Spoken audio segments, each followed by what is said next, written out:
Hello, welcome back to my channel. Welcome back. Today I'm going to be doing my August wrap-up. So I read 14 books, have actually quite a handful that were physical books, doing good, actually reading the books I own. So great, let's get into it. There's some voices outside because the window's open. You'll hear it or you won't. I can never really tell what this mic is going to pick up and not. The mic being the phone I'm filming on. Okay, great. First book. I listened to the audiobook of Disabiity Visibility, but I kind of tabbed along in my physical copy. I think lots of people have talked about this. This is a great collection of personal essays from people with a whole spectrum of disabilities. Not every essay is new. There was one in here. It was about a black woman who is a lawyer who is... I don't remember exactly the name of her disability, but she walks with canes, and it's the essay about disability transportation in New York City. And I remember hearing that author on NPR years ago telling that same story. So now I don't remember if what I was reading was that story word for word, if it was exactly the transcript, or if this was just her time to put that story to paper in an essay to have it printed. But it was interesting. It was interesting to remember, it was interesting that there was stuff in here that I'm like, oh, this isn't new, but it's still so relevant that it was worth publishing in this. Something else to know is the very first essay is not in the audiobook, which I kind of understand because it's tough. It's tough listening. It's called, hold on. It's called Unspeakable Conversations by Harriet McBride Johnson. And it's her story of talking with Professor Peter Singer about, like, her right to exist as a disabled person. It's like the opening... It's basically about eugenics and about people who choose to have abortions when they discover that the child that they are carrying might have a birth defect. And it's kind of just around that issue of choice versus eugenics. Like, where is that line? And so I understand how, like, that conversation could be very triggering, and I understand, like, in an audiobook it's kind of harder to, like pause and skip, and, like, it could be kind of jarring, but I wish they had, like, put it at the end of the audiobook and included it, because it was very interesting. It might have been one of my favorite essays of the book, so it's a bummer that it's not in the audiobook. And I haven't looked into if there's an explanation for why it's not in there. Anyway, so, like, if you have only listened to the audiobook, it might be worth borrowing a copy of the physical one to read that particular essay that's missing. But yeah, it's just an interesting it's an interesting and valuable collection of perspectives. And they're not all, like, some of them are musings on, like, disability justice and legislation, and some of them are musings on, like, very specific personal things. And it's just, I don't even want to say well-rounded, because the issue is so much bigger than what you can put in just one book. But it does give you a glimpse of the complexity of disability lives, also, like, the joy that is in the lives of people with disability, which is super important to recognize. But it gives you an idea of, like, people's needs are different, people's desires are different, people's personalities are so different, and, you know, we can't, as much as, like, we as able-bodied people need to be more attentive to the needs of disabled people and, like, disability justice, we also need to be careful about just lumping them into one category, because, like all demographics, they are endlessly varied. Anyway, it was great. Hurrah. What next? Okay. I will talk about these 3 together. So last month I mentioned I read Thief of Shadows by Elizabeth Hoyt. That might have been my favorite romance novel I've read this year. And then I read the first one. So Thief of Shadows is book 4. I started with book 4. Then I read book 1, which I didn't enjoy as much, but I thought it was solid. Then I read books 2, 3, and then 5. 2 and 3 I did not enjoy. So book 2 follows this woman, lady hero. I will remember names or I won't. And she's engaged to this one guy, and then she starts falling for his brother, who is a total rake. And the thing is, like, the story around their romance was fine.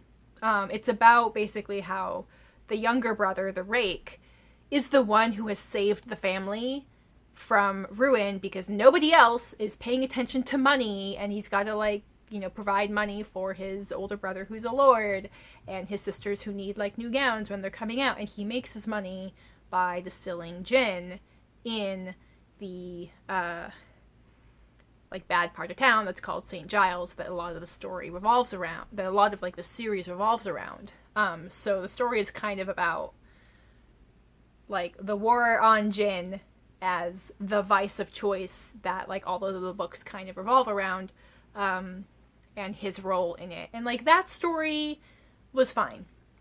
It was the romance itself I didn't like because there was so much questionable consent. Nothing was forced, nothing was coerced, but there was just a complete lack of any kind of affirmation of consent.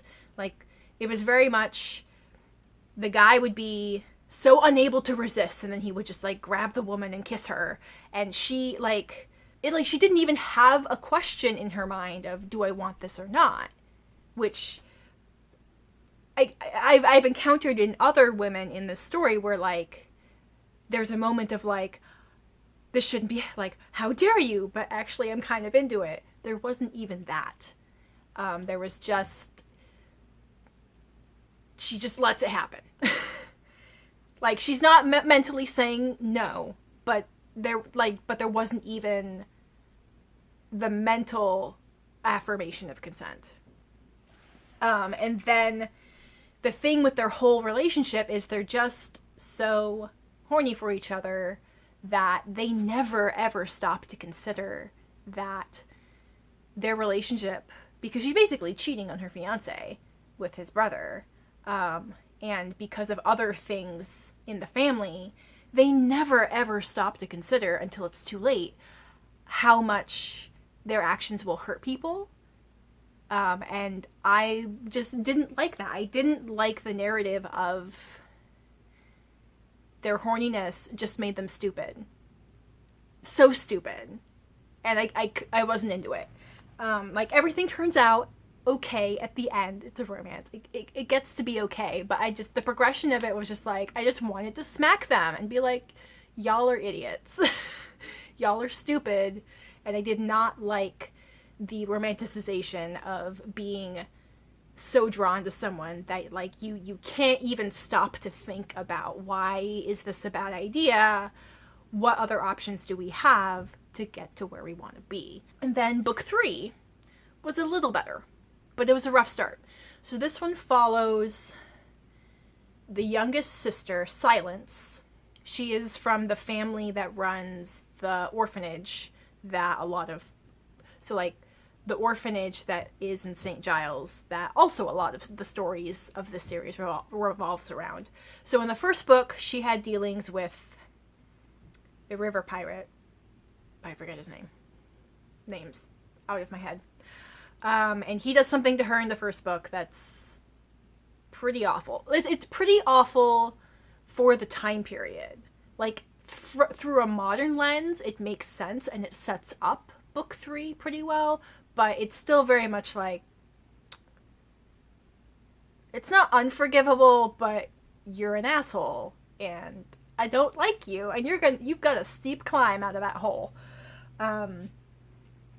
So now this book, it kind of gave me Beauty and the Beast vibes, where through circumstances, Silence is living in the Pirate King's house, not exactly hostage, but like she's taking care of this child that's there, and like she cannot fathom abandoning this child to the river pirate. And initially he's kind of doesn't treat her very well, because he's kind of also adopted that like he has to be an asshole to survive. So this is like was like a he has to be an asshole to survive in his criminal world. And then becomes the Beauty and the Beast narrative, where he starts to kind of fall for her and feel very protective of her, and kind of start to like try to do things to win her over and to not be as much of an asshole, at least to her. And she starts to see that he does have like this soft side, and she sees that he's trying to change, and she sees what made him this way. So it was a rough start. And like by the end, I still didn't, I felt like there could have been more development of their relationship, but I kind of understood that, okay, this is the trope of the asshole alpha who is just super protective of his woman, is like, she's mine, and like that the overprotectiveness, I don't personally like it, but I understood that was the trope that was in this book. But he does try to figure out how to have a future with her. There's at least a little bit of thinking of the future more than the previous book. So by the end, that one was okay, but it was still like, not my favorite. So I read those kind of earlier in the month, and then I read book 5 in the last, like right at the end of the month. Okay, so in book 5, which is, okay, did I say all the names? Book 2 is Notorious Pleasures. Book 3 is Scandalous Desires. Book 5 is Lord of Darkness. So, in Lord of Darkness, we follow the woman who is the side plot in book 4.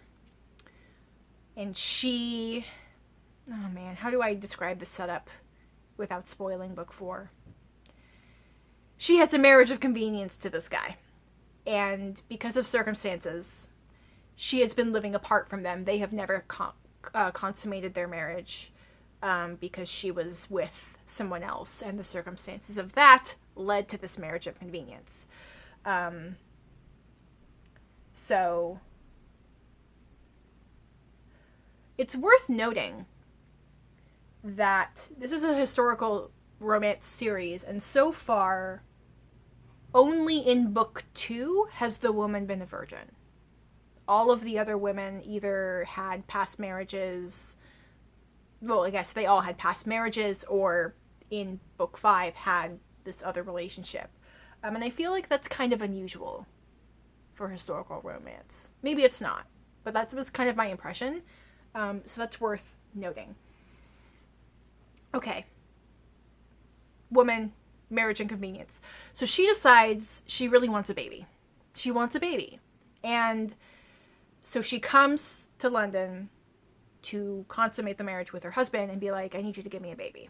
Because that's the biology of it. You kind of need to be involved in that. And I would prefer it to be the person I'm married to and not cuckold you, because that would be shitty, because you kind of saved my ass because of this whole other mess. But she's like, okay, once we get the baby, I will leave, and I will leave you alone again.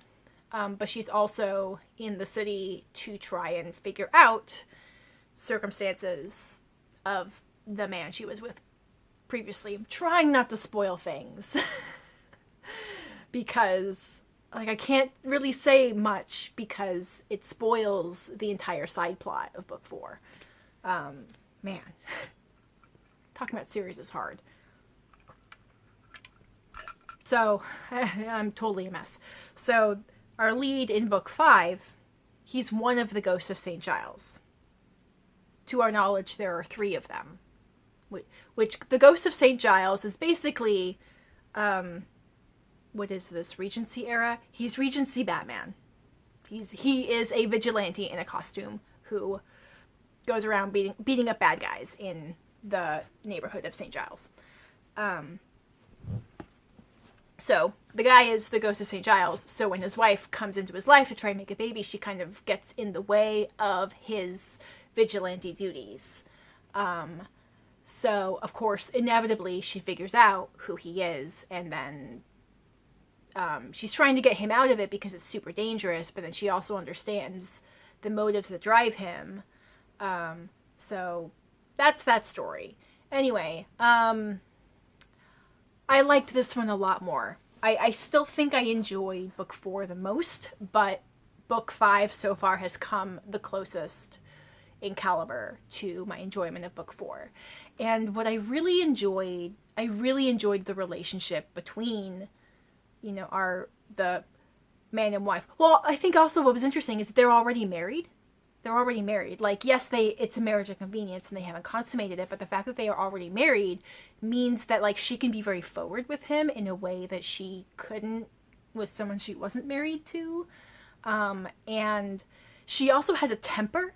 She has a temper, and our male lead is really drawn to that. He's like, oh my, I think part of the theme is the reason he is the Ghost of St. Giles and does this vigilante dangerous stuff is because he kind of feels dead inside. So he doesn't really give a shit about putting his own life in danger. But then he sees this woman who is this just fiery, determined spark of life, and he's so drawn to her, and she kind of, metaphorically brings him back to life. And I think the fact that they were already married, like I said, it allows for her to have a lot of freedom in how she interacts with him, because she doesn't have to worry about a lot of societal expectations of how she would have to behave with an unmarried man. Like the fact that she's married to him, it opens up a lot of options. And yeah, like, I was like, thank God. I was hoping that book 4 wasn't just a one-off. But yeah, I really enjoyed book 5. And I have started book 6, which follows the 3rd, Ghost of St. Giles. And I've just started it, so thoughts to come. Next book I'm talking about. I read The Hero of Ages by Brandon Sanderson. I finally finished the first era of Mistborn books, the first trilogy. Hooray! Those are long-ass fucking books. It was good. It wasn't quite... I did not have the level that I did not have the experience that I felt last month with the Poppy War series, because I finished that series that month. And by the last book, I was like, oh my God, I finally get it. Like, I liked it, but I didn't love it until the last book. With this one, I'm still just like, it was fine. I'm glad to have read it. Maybe I'll read more Sanderson in the future, but I like his world building. I like how intricate the magic system is.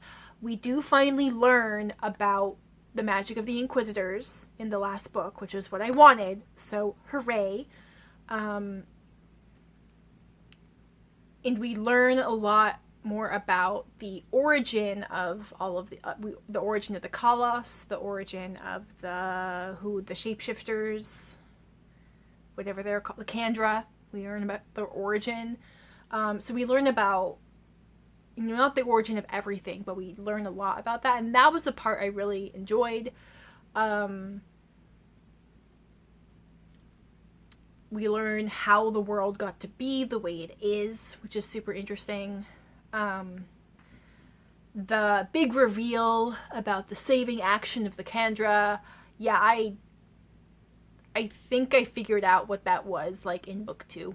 So that was, like, not a big reveal for me. It was not. It's sort of like it didn't feel like super tragic. It just felt like inevitable. Like I was reading the book and there seemed to be all these obstacles to that event happening. I'm like, okay, but I know what's gonna happen. So like, can we get there? Do we need to spend like 800 pages getting to that point? Why? The relationship between, what's her name? Vin, and now her husband, Elend. Their story was okay. I didn't dislike it. Didn't really make much of an impact on me. I do think, what's his name? Sanzed, the terraceman. I think he's still one of my favorite characters in that series. But anyway, I think the most exciting thing was I finally finished the series. Hooray. Okay, let's move on. Okay, next I listened to the audiobook of Empire of Pain by Patrick Radden Keefe, and this is narrated by the author. This is a nonfiction investigative journalism about the Sackler dynasty. The Sackler family, they are the family behind Purdue Pharma, which is famous for being the manufacturers of OxyContin. And they have been in litigation.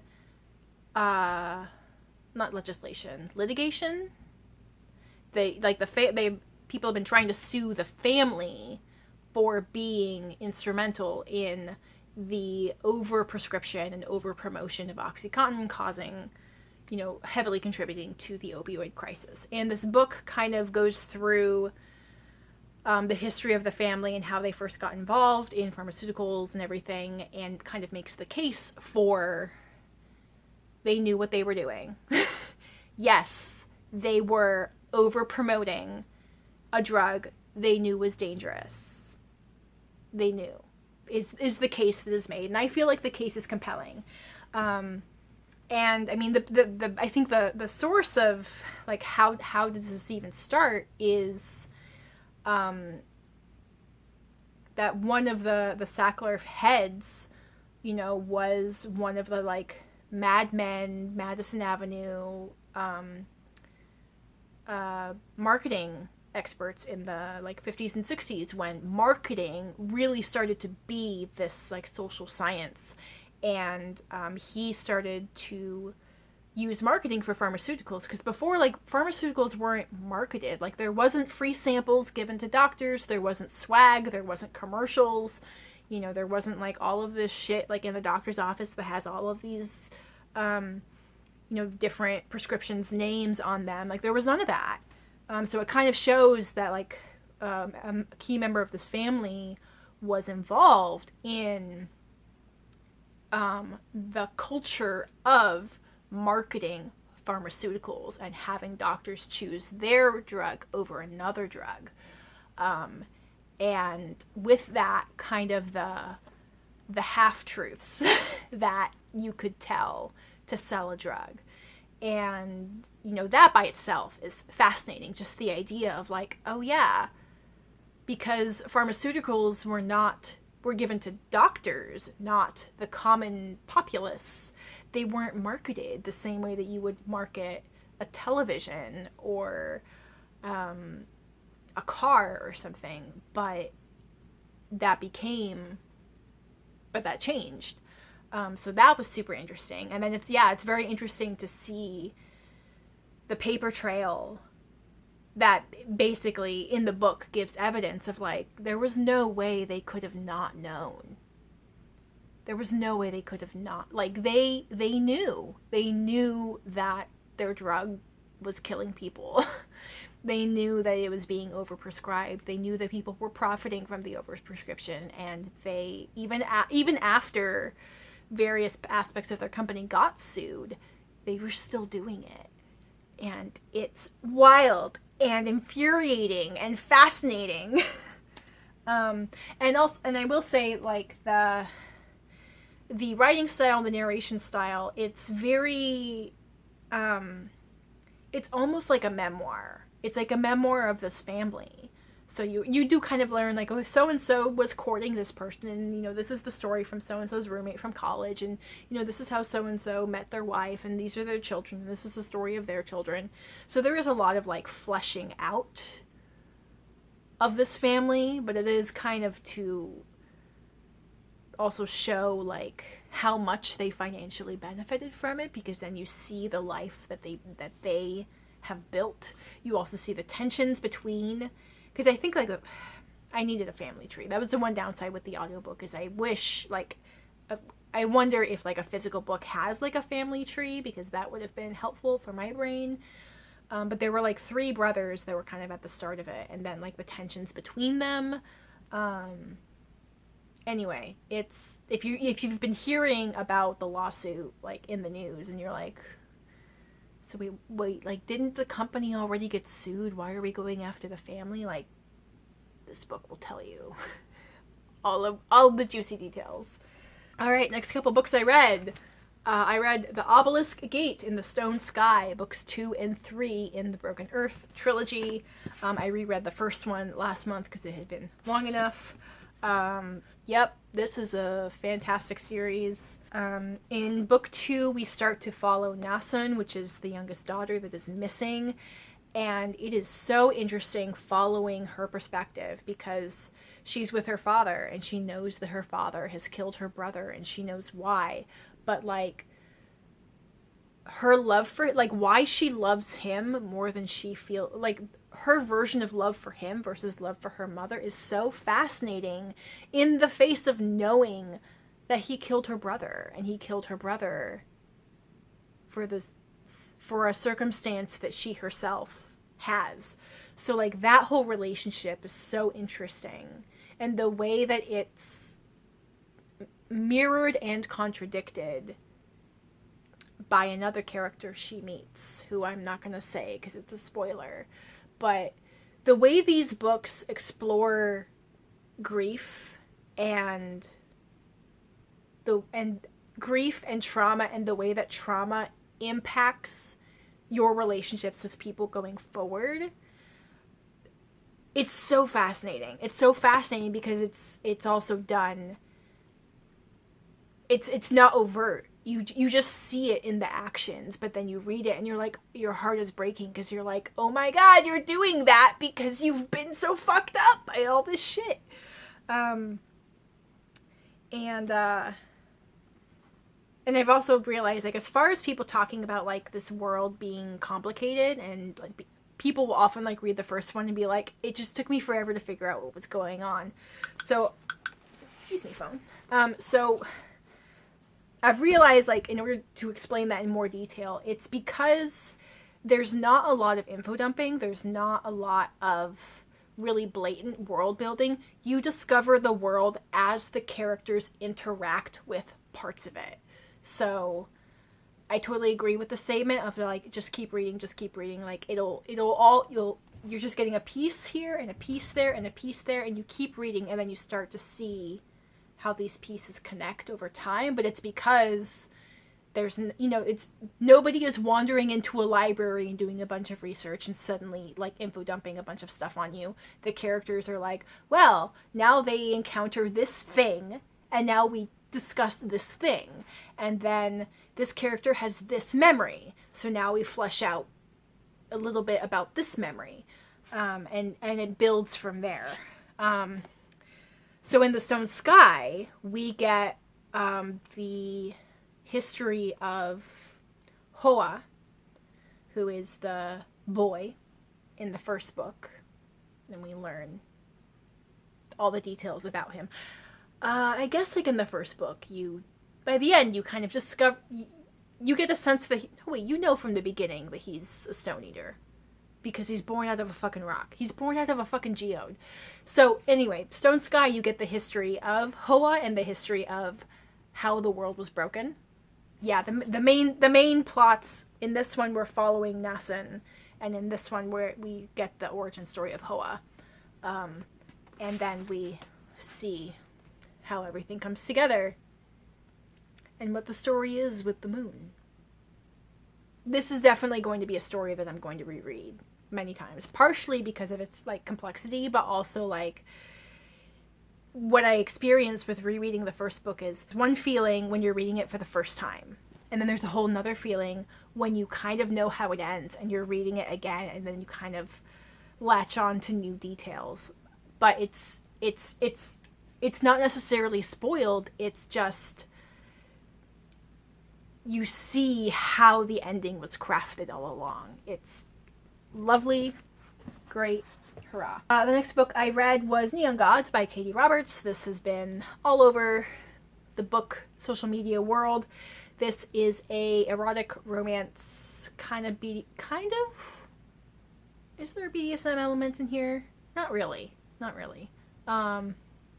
It's an erotic, kind of kinky retelling of Hades and Persephone, where Persephone runs it's like a little bit mystical, but not really. There's like a weird like mystical boundary around the upper world that Hades has to kind of physically fight through when she's running, because she gets engaged to Zeus, and it was a surprise, and he is rumored to have killed his past wives, and she's like, what the fuck is going on? Absolutely not. No.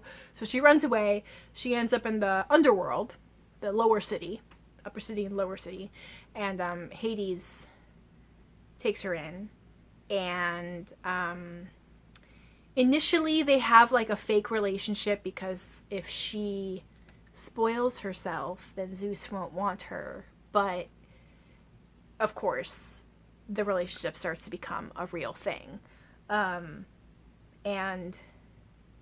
I guess I haven't officially read Mafia Romance yet, but I feel like this has tones of that, because there's a lot of like, you know, Zeus runs the city, but Hades runs the lower city, and he's totally in with his people, and just like this power struggle that is beyond just two people. It is like these two regions, and like who's going to ally with who. So that was interesting, and I liked how the relationship between Hades and Persephone developed. Also, they are both casually queer. There's a sentence where Hades admits to having a past lover who was male, and Persephone references a past ex who was female. It's literally just a sentence here and a sentence there, but it stuck in my memory because, yay, casual queerness. Not like, yes, also queer stories can be front and center, but they don't always have to be. They don't always have to be a big deal. There doesn't have to be a whole bunch of explanation or justification. So that was cool. You know, solid, steamy romance. Ooh, okay. So the next book I read was The Root of Ice and Salt by José Luis Zárate, translated by David Bowles. I think initially I had thought that this was from an author from Spain, and it's not. It's from an author from Mexico. And he is... So this is a story that follows the ship that is transporting Dracula's coffin from Europe to England. But it's following the captain. And what I didn't realize going into this book is this is a very, very gay book. It is very gay. And it is horror gay. So there's a lot of very explicit sexual imagery, but it's all in a very horror tone. So it'll be like the captain will be dreaming that like rats are crawling over his body in a way that is very sexual. And there's a lot about fluids, and a lot about the title comes from the ice of the cold waters, but also the salt that is everywhere when you're on the ocean, but also the salt of sweat, the salt of blood, the salt of semen. Like there's a lot of discussion about various fluids. And I was not quite expecting that. And normally that would have just been like, okay, that's a little bit too gross. That's not for me. But I think this was really helped by the foreword that kind of talks about the way classic horror, gothic horror, you know, classic gothic stories have been the initial vehicle through which queerness could be expressed in literature. So if we think about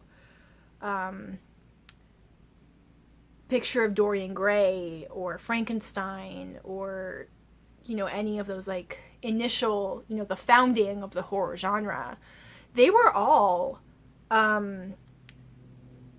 using the fantastical and the grotesque to mask unnatural desires that were unacceptable to discuss in public in the times in which they were written. So that you could say, oh no, these characters aren't gay, they're just possessed. Or, no, this isn't incest, this is a... Oh no, like, this isn't about necrophilia. It's not about necrophilia, it's just about ghosts. This isn't a story about incest, it's a story of possession. So you could start to explore themes of queerness and themes of, you know, non-heteronormative behaviors, but you could kind of mask them and make them fit for publication by adding this fantastical horror element to them. And this book follows in that tradition, not just like in a very like true way but also like through the modern lens, in the way that it is now more explicitly sexual in a way that those other books could not have been, because when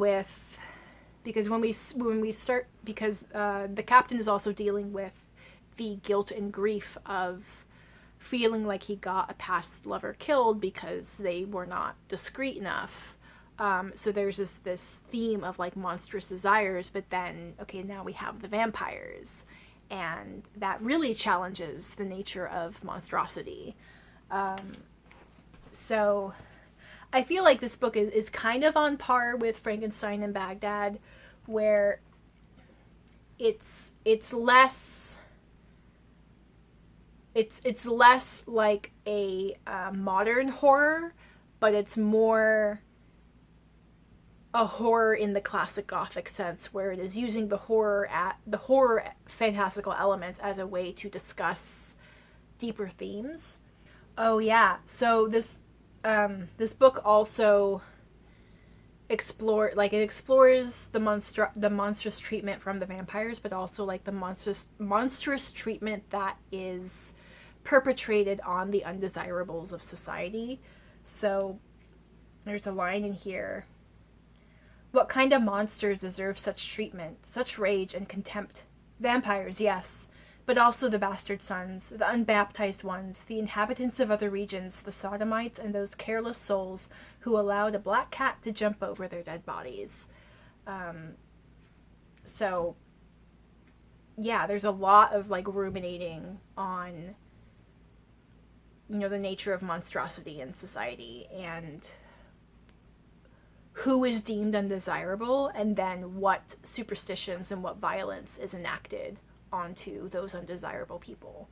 Anyway, so I liked it. I didn't love it, and I think it was just like the horror elements were just a little too gross for my liking, and it was a little bit more... The writing was beautiful, and I guess the translation must be excellent, because the writing was very poetic, very beautiful, but also like very easy to understand. So I didn't love it, but I liked it. I think I liked it more than I enjoyed Frankenstein and Baghdad, which is probably like, in terms of tone and theme, probably the most similar thing I've read.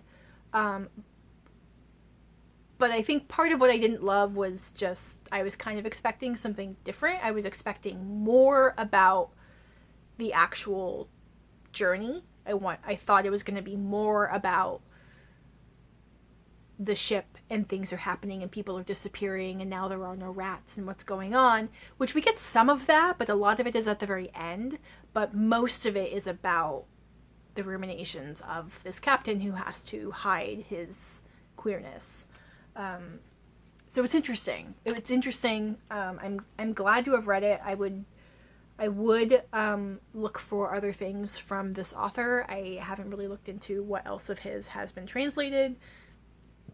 Or, I don't know, maybe I could try to read some of his stuff in Spanish.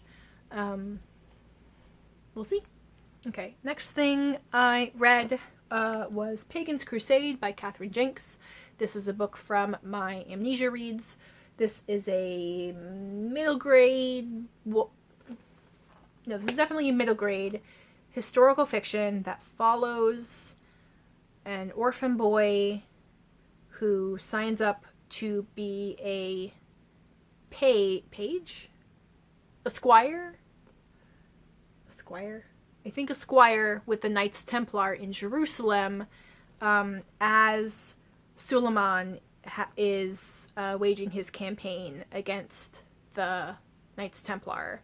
So it's during the Crusades, and it's as Suleiman is as Suleiman is taking back that region. And this is a whole series. So I forgot that this book was very funny. It is, like, there's a lot of internal dialogue with our character, and he's very sassy. I also love that the way it portrays holy pilgrims, it's like they are idiot tourists. So, like, the Templars basically have to protect them from not killing themselves. Like, they reach the River Jordan, and it's like, okay, you can only carry, like, 6 bottles each, because if you carry more, then we will move too slowly, and the bandits will kill us all. And also, like, please approach the water carefully, and you have all stormed it like a mob, and now there's people drowning as you are trampling them. Okay, we got right into the water and save you all. There's one person saying, like, oh, you must go see this place. They have the autographed text of the Lord's Prayer. Autographed by who, ma'am? Who exactly? So there's bits like that in the first part. And then the second part is the siege of the city. So my partner's home, so you might hear noises. Do not be alarmed. So the second part is the siege of the city. And the language gets a little bit more... There are moments where the language gets a little bit more frantic, which makes sense because that kind of mirrors the chaos of the city. So yeah, it was fun. I feel like this is a good, like, middle grade fiction that would, like, pair nicely with somebody kind of learning about this point in history, because it kind of gives, you know, more imagery and more concrete examples. I don't think I'm gonna continue with the series. If I do, I'll probably, like, check it out from the library or something. The next book I finished, I listened to the audiobook of The City We Became by N.K. Jemisin. This is narrated by Robin Miles. This was fantastic. Oh, I love this so much. I think part of it is I've been to New York a couple of times. I have a very good friend who lives out there who is just obsessed with, like, the history of New York. So, you know, some of his love of New York and learning about New York and learning about the different, you know, neighborhoods and stuff kind of has rubbed off on me. I'm trying to get him to read this book. He really doesn't read fiction. He pretty much just, like, reads nonfiction these days, but I'm trying to get him to read this book. So The City We Became, it is about New York City being born into a powerful avatar. This kind of reminded me a little bit of the concept of American Gods, which is like the modern avatars of ancient gods. So the similarities kind of end there, but it's kind of like, okay, if there was a god, like if the soul of a city was a figure and was kind of like a godlike figure with these magical powers, what would that look like? And so we do get to meet a couple of other cities that have already come into being. But the story starts where, like, the heart of the avatar, there is another entity that is coming to disrupt that birth, that awakening, and basically that entity is like the personification of gentrification and, like, white supremacist mediocrity. It's interesting how it's presented. So, like, the heart of the city gets damaged, but then, like, the 5 boroughs, which are Queens, the Bronx, Manhattan,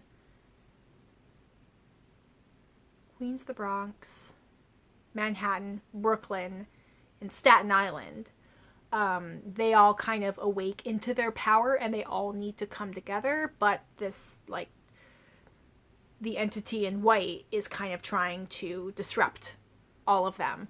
So it's them coming into their power the way that they each represent their own borough, and then how they figure out that they are going to fight against this other entity that's trying to disrupt their coming into being. The narration was awesome. I feel like I've heard the name Robin Miles mentioned as some of people's favorite audiobook narrators. So I'm definitely going to have to keep an eye or an ear out for other things that she's narrated, because her narration was fantastic. There was also like a little bit of sound design, like there would be like horns honking, or they talk about like there's a weird like heartbeat thing, so there would be like a boom boom boom boom boom boom that didn't sound just like the narrator saying it, but was probably like spelled out if you were reading it in the book. I would love to hear the perspective. Like, I really want my friend who lives in Manhattan my friend who lives in New York to read this, because he would know, he would be able to tell me, like, does the story do that city justice? He would know. So the next book I finished was Damnation Spring by Ash Davidson. This I won in a Goodreads giveaway. It was my first time winning a physical book from them, and isn't this cover gorgeous? So this is a historical fiction that follows a family in a small town of loggers in the California redwoods in the 70s, and it's basically about they're logging their last available groves of old growth, so like the giant fucking trees that like are big enough to build whole houses in the trunks. So it's in the days when like the national park is like buying up land there, and the amount of lumber that they can generate from the old growth is quite lucrative. It's, you know, support your family, send your kids to college kind of thing. And like they're seeing the last days of very lucrative logging, because now it's going to be replaced with like farmed trees, which just you don't get the kind of return that you do from logging the old growth. But logging the old growth is also very dangerous. Like, I've seen some of the machines that they use for logging now, and like those machines, you couldn't use them. Like, even if they existed in this time, you couldn't use them on trees that big. So we follow this one guy and his family, and he's like in his 50s. You know, he is old for that kind of manual labor. But, you know, so we follow him, and then we're also following his wife, who has suffered many miscarriages and also has witnessed many, like, miscarriages and birth defects among the women in this area, because that is pretty obvious that it's due to the pesticides that the logging company sprays to keep, like, all the brush down, so, like, the roads stay clear for the logging trucks and everything.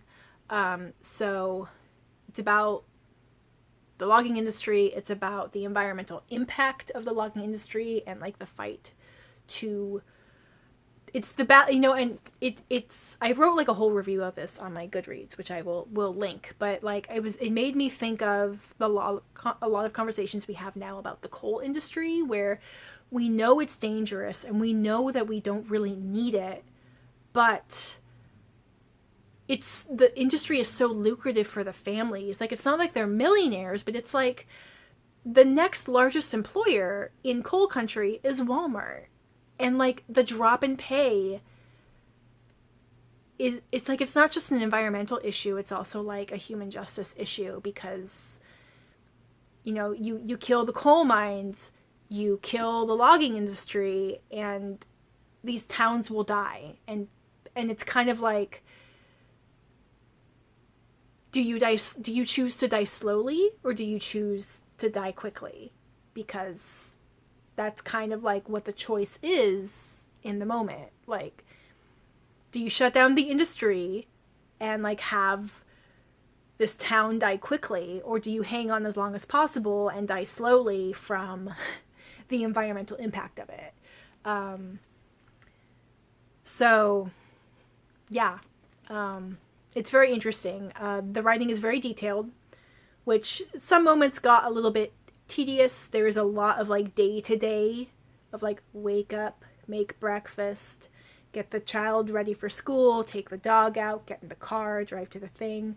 But I think it's also part of you get a very thorough picture of what life is like in this town, in this region. There's also a lot of detailed explanations about logging, the techniques of logging, which I found really interesting. But I am also the weirdo who read Moby Dick and thought that learning about whaling techniques was the best part of that book. So if you're like me, this is going to be great.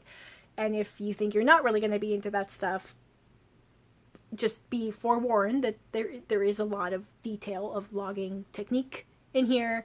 There is a lot of like repetitive imagery, but overall it is a very beautiful story, and it makes you think. You know, it's even though like you know how it ends, you're kind of like, you know that there's like never going to be any one good solution, but you kind of just you hope that the solution that they go through is the least harmful, because you get very invested in these families and in these characters. So yeah, I think this is a debut from this author. Very solid debut. Okay. Last book. In the last book I read, I listened to the audiobook for Gone with the Wind from Margaret Mitchell. This thing is over 1,000 pages long. Holy shit. Like, I don't know how to talk about this book with people who haven't read it. Because kind of what we know is that, like, there's a lot of controversy around it and the movie, because it basically glorifies the Confederate South, which it totally does. But, like, after reading it, this might be my favorite historical fiction I've ever read. It's one of the most beautiful books I've read all year. I absolutely understand why it's such a revered classic. And, like, not just that, like, the writing is good and, like, the imagery is beautiful. And actually, when I started reading this, I was also very much thinking about this, because there's so much, like, beautiful imagery of the nature of the coastline of the region in Damnation Spring. And at the very beginning of Gone with the Wind, when we're talking about, like, looking out over the sunset, over the plantations, and, like, the red earth of Georgia and everything, like, there's also, like, very parallel, beautiful imagery that kind of sucks you into the setting of the story. And, like, not only can this woman, like, craft an epic story and describe it beautifully, but, oh, she makes me think so much. So, if you don't know what this book is about, follows Scarlett OHara. She is the daughter of a wealthy landowner in Georgia, who of course means he's a plantation owner. He owns a lot of slaves, and this is in the days leading up to, it starts when Scarlett is 17, and it's in the days leading up to the Civil War. And we see a lot of language of the romantic idea of going to war for your country, because this book is from the perspective of the Confederate South, and they thought of themselves as a sovereign nation. So, you know, they feel like the North, the Yankees, are invaders into their sovereign territory. There's a whole conversation to be had about that. But there is this whole romantic, excited hullabaloo of, like, oh my god, don't you, like, want to go to war? Like, for example, I'll read this paragraph. They loved their men. They believed in them. They trusted them to their last breath of their bodies. How could disaster ever come to women such as they, when their stalwart gray line stood between them and the Yankees? Had there ever been such men as these since the first dawn of the world, so heroic, so reckless, so gallant, so tender? How could anything but overwhelming victory come to a cause as just and right as theirs? A cause they loved as much as they loved their men, a cause they served with their hands and their hearts, a cause they talked about, thought about, dreamed about, a cause to which they would sacrifice these men if need be, and bear their losses proudly as the men bore their battle flags. So it's full of a lot of romanticizing of war before they've actually gone to war. And it's heartbreaking because, you know, war is horrific and it doesn't end well for them. So, and you just like, and the thing is, like, it would be easy to, like, laugh at the folly that's in here, but it's written in such a way that you're like, you're not laughing at them. You kind of just want to grab them and shake them. Like, the way you want to grab and shake Scarlett, because she, in the beginning, she doesn't care about anything. You know, she cares about boys and nice dresses and, you know, fancy hats, and she doesn't really care about anything real. She's such, you know, she's such an airhead in the beginning, and in a way, the story of the Confederate South is the story of Scarlett, where in the beginning, she doesn't think anything is important. She doesn't really pay attention. She's not really grounded in reality. And you kind of want to shake her to try and save her from the grief and be like, no, don't. You need to pay attention. You need to be realistic. But her refusal to be realistic and the South's refusal to be realistic leads to them being engaged in this very violent, very bloody war that eventually comes onto their own turf and comes into their towns. And, like, it's not just fought in, like, faraway fields. It comes into their towns. The midway part of the book is the siege of Atlanta, and basically Atlanta burns to the ground, and Scarlett escapes with her sister-in-law, Melanie. And then, you know, the second half of the book follows the South during Reconstruction. It follows Scarlett, you know, because she lives in, like, this war-ravaged region. You know, she goes through starvation. She goes through, you know, they've lost all their slaves, and, like, the economy of the South can't survive with slaves. So it is about, like, the loss of this way of life that was dependent on slavery. And what is beautiful about this book, you know, or what is compelling about this book, is the way that it makes you understand the grief and trauma of being on the losing side of a war. It made me understand that, yeah, there is very valid grief to be had. But that grief was for a way of life that was dependent on slavery. And a lot of the South's folly was, you had, like, that wasn't acceptable. That was, like, in this house, we believe that slavery was unacceptable. We're not going to discuss that. That is not open for debate. But it was like, because the South refused to change, that way of life was very violently ripped from them. And I think there is valid grief in this very sudden, very violent upheaval of your way of life. And there is a lot of trauma in figuring out, in, you know, basically realistically or metaphorically kind of being burned down to the ground and having to crawl your way back up out of it. And we see that with Scarlett, where after Atlanta, she becomes this hard, ruthless person. Like, basically the old, like, manners and gallantry and social rules of the South go out the window, because she's like, I don't care. I will never go hungry again, and I will do whatever it takes to have money and be secure and, you know, never be vulnerable again.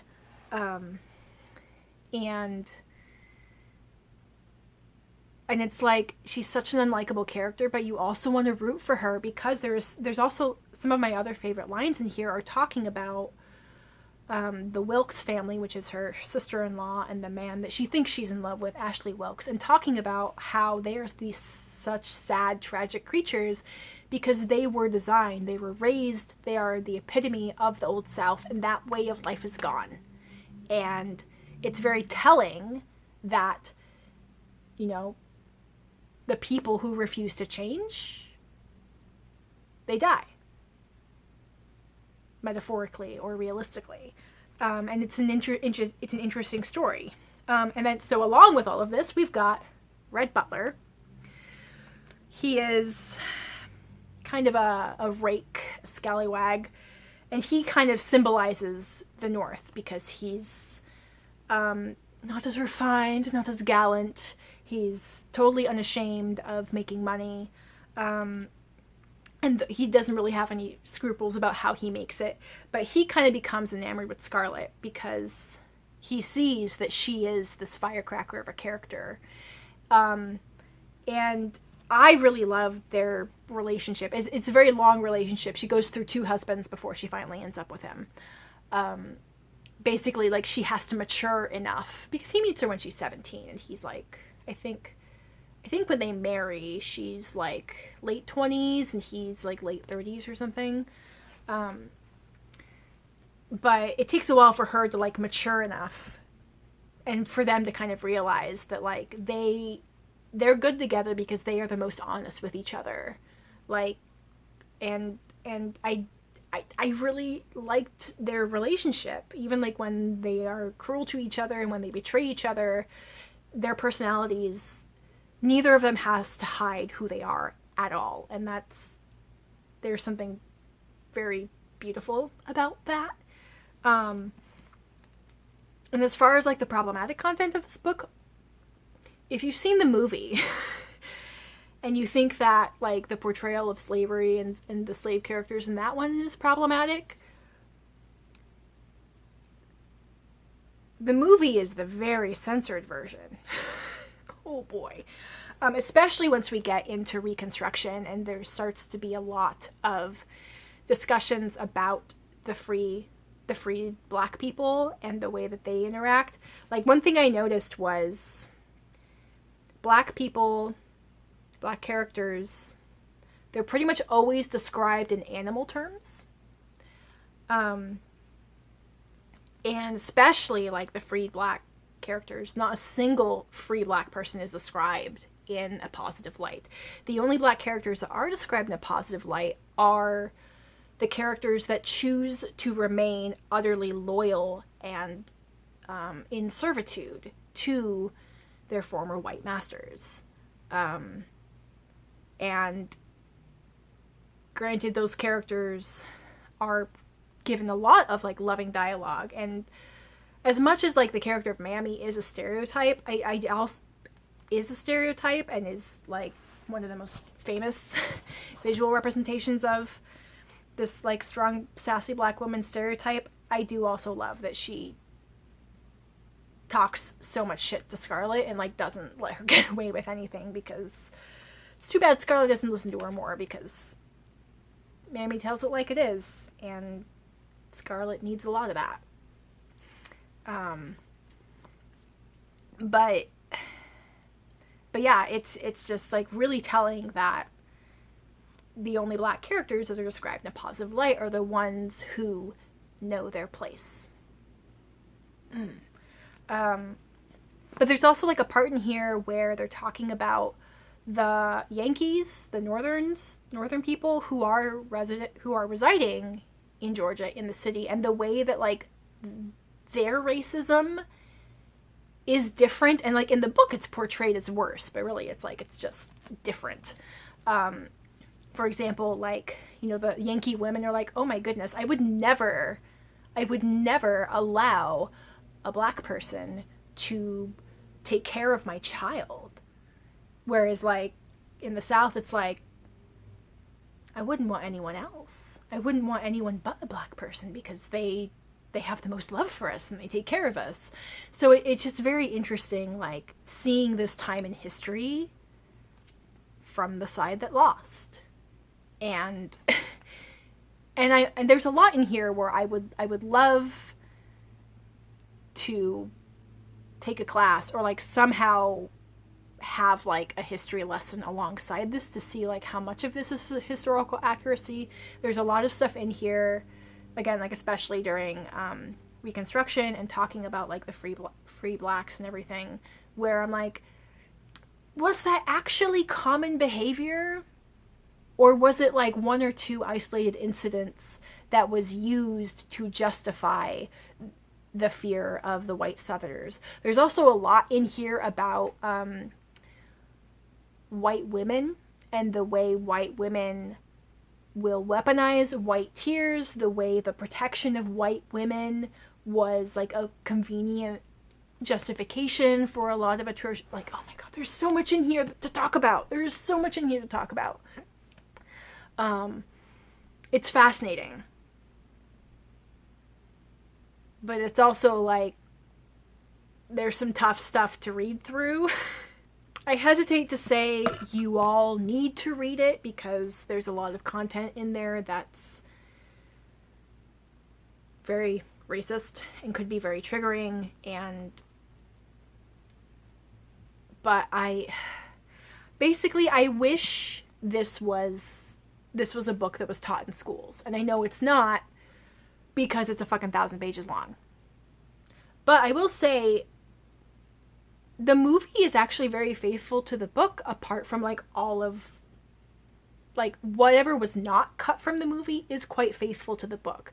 I feel like you could like watch the movie and then read a few select passages of things that were not in the movie, and, you know, realistically like put that into a curriculum that way without having to read the whole 1,000 pages, 1,024 pages.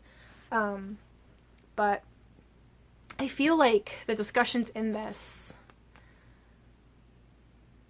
I was also thinking about like, man, I wish I had read this instead of Heart of Darkness, because this I would have got and would have been interesting, and Heart of Darkness was like, I'm so bored. Yes, colonialism, bad. Anything else? Anything else you want to say? But this one, there's like so much to say.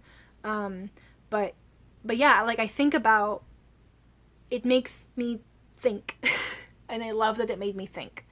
And I love that, like, I feel so conflicted, and I want to find more people who have read it and talk about it with them. Okay, that's it. Those are the books I read in what month? August. Okay. If you made it to the end, you are a champ. I hope you have a good rest of your day. I encourage you to go out into the world and be curious. I will have my other social media places where you can find me in the description box below, and I will catch you folks in my next video. Bye!